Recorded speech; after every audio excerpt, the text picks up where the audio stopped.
सीधा आता हूँ, बिहार में चुनाव चल रहे हैं, बिहार से आप ताल्लुक रखते हैं। पहले आपने वहाँ बहुत पत्रकारिता भी करी है, उसके बाद फिर आपका गवर्नेंस का एक्सपीरियंस है। क्या लगता है चुनावों में क्या मुद्दे रहने वाले हैं? पहले तो बहुत वर्षों बाद आपसे मिलकर नवीन जी व्यक्तिगत प्रसन्नता है हमारे लिए, और आपको एक बड़े प्रखर पत्रकार के रूप में मैं भी जानता हूं। बिहार का चुनाव, बिहार आज उस स्टेज पर खड़ा है जिससे मशहूर अर्थशास्त्री जो दुनिया के हुए, जिन्होंने कहा कि कब एक अर्थव्यवस्था छलांग लगाने की ओर है। रोस्टो ने कहा कि जो अर्थव्यवस्था छलांग लगाने की स्थिति में आ जाए, यानी बिल्कुल विकसित होने की स्थिति में, आज बिहार की अर्थव्यवस्था वहां खड़ा है, और ये नीतीश कुमार का सौजन्य है। 2005 में उन्होंने बिहार संभाला। बिहार तब तक देश का सबसे अशासित राज्य, विकास के पैमाने पर सबसे नीचे का राज्य, कानून और प्रशासन की दृष्टि से लाइलाज, दुनिया की मशहूर पत्र पत्रिकाएं टिप्पणी करती थी कि ये एक डेमोक्रेटिक बर्डन है, इसका डेमोक्रेटिक पद्धति से इलाज नहीं हो सकता। उस राज्य को नीतीश कुमार ने निकाला और आज विकास के लिए वो छलांग लगाने को तैयार है। कई चीजों में राष्ट्रीय औसत से बेहतर कर रहा है। गरीबी कम करने में आपको आश्चर्य होगा जान करके कि कई देश के विकसित राज्यों के मुकाबले बिहार ने बहुत तेजी से अपनी गरीबी कम की है। हेमंत जी, लेकिन आज भी जो हंगर इंडेक्स है या एम्प्लॉयमेंट है, आज भी माइग्रेशन करनी पड़ती है, लोगों को बाहर जाके पैसा कमाना पड़ता है। स्टेट्स में इतने रिसोर्सेज नहीं है, स्टेट्स में इतनी इंडस्ट्रीज नहीं है। रिलेटिवली बेटर है जो आप बोल रहे हैं, आंकड़े समझ आते हैं, लेकिन आज भी अगर आप बोलें तो दिल्ली, महाराष्ट्र, तमिलनाडु, उन स्टेट से तो बहुत ही पीछे है।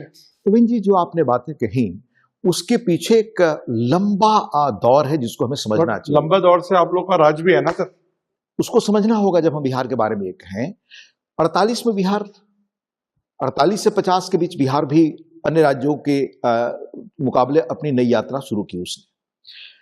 उस दौर को, फेज को आप देखें तो सिर्फ अंग्रेजों से शासन कांग्रेस को मिला। कांग्रेस ने विकास की यात्रा पर उसने ग्रोथ मॉडल बनाया। उस ग्रोथ मॉडल में बिहार सबसे हाशिए पर उन्होंने रखा।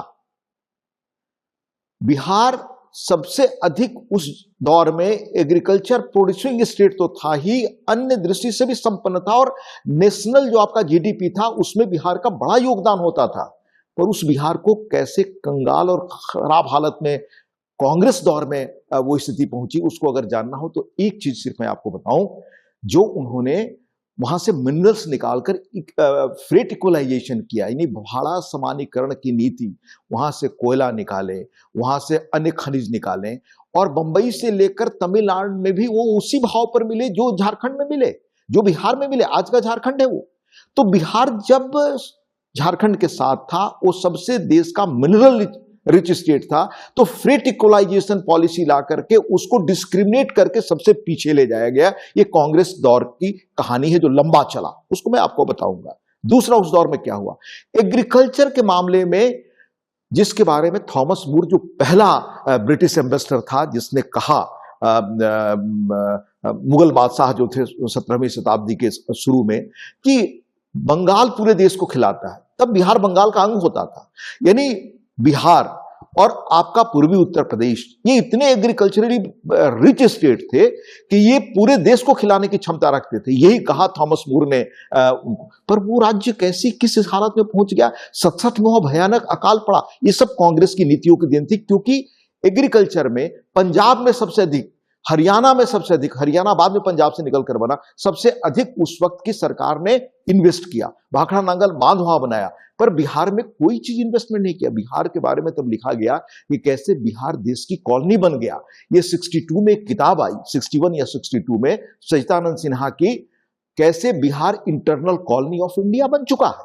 तो बिहार को जो एक एग्रीकल्चरली उन्नत राज्य था, उसको आपने कॉलोनी भारत का बना दिया। वहां से फिर फ्रेट इक्वलाइजेशन नीति बनाई, जिसकी खिलाफत नीतीश जी जब सत्ता में आए तब उन्होंने कहा, उसके बाद वो खत्म हुआ। इस कारण वो उन्होंने स्पेशल स्टेटस का हक मांगा। तो बिहार को पिछड़ा और अविकसित बनाए रखने का लंबा दौर चला। ये तो पूरी कहानी 2005 से बिहार के विकास की शुरू हुई है।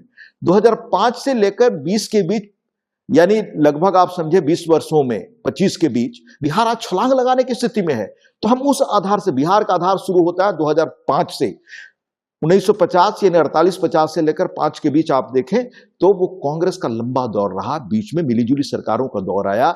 उस वक्त या तो ग्रोथ स्टेगनेंट था या जो सामाजिक लड़ाई थी वो बड़े उस दौर में थी जहां पर सामाजिक जातीय संघर्ष था, कानून व्यवस्था की भयंकर स्थिति थी, वो पिछड़ेपन का दौर।